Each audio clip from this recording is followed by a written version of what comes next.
À la sortie du Conseil des ministres ce matin, Olivier Dussopt et Gérald Darmanin, tout sourire après avoir présenté leur réforme de la fonction publique au président. Venez, venez, venez, venez. C'est très impressionnant ici. Deux ministres en première ligne qui reprennent vite leur sérieux au moment d'expliquer la réforme à la presse. Est-ce que vous êtes tous bien installés? Nous ne souhaitons pas couper des effectifs et dire aux services de se débrouiller pour servir la même qualité aux usagers avec moins de moyens et moins d'effectifs. Par contre, nous mettons en place des réformes structurelles dans tous les secteurs et dans tous les ministères.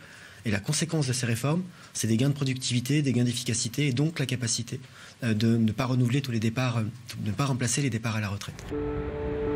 La boîte à outils de Bercy pour permettre à l'État de supprimer 120 000 postes de fonctionnaires d'ici la fin du quinquennat. 70 000 emplois dans les collectivités et 50 000 au sein de l'État.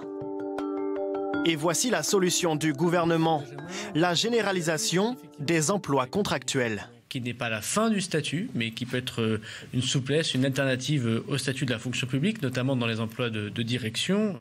En clair, le gouvernement souhaite en finir avec le sanctuaire du statut de fonctionnaire.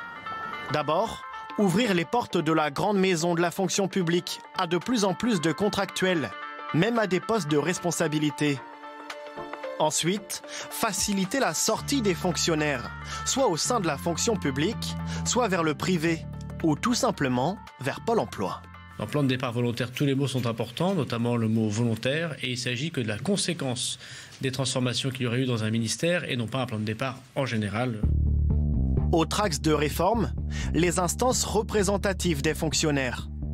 Il en existe aujourd'hui 22 000. Le gouvernement souhaite en supprimer la moitié pour fluidifier le dialogue social. Des transformations qui hérissent un peu plus les syndicats, déjà échauffés par la publication hier d'un rapport mettant en cause la durée de travail des fonctionnaires. Aujourd'hui, ils sont quelques centaines à manifester leur opposition dans la rue.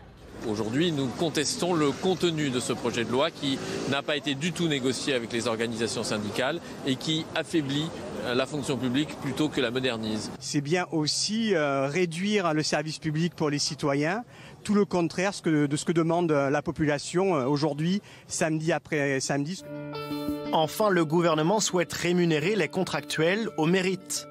Aujourd'hui, ils représentent déjà près d'1/5 des salariés de la fonction publique.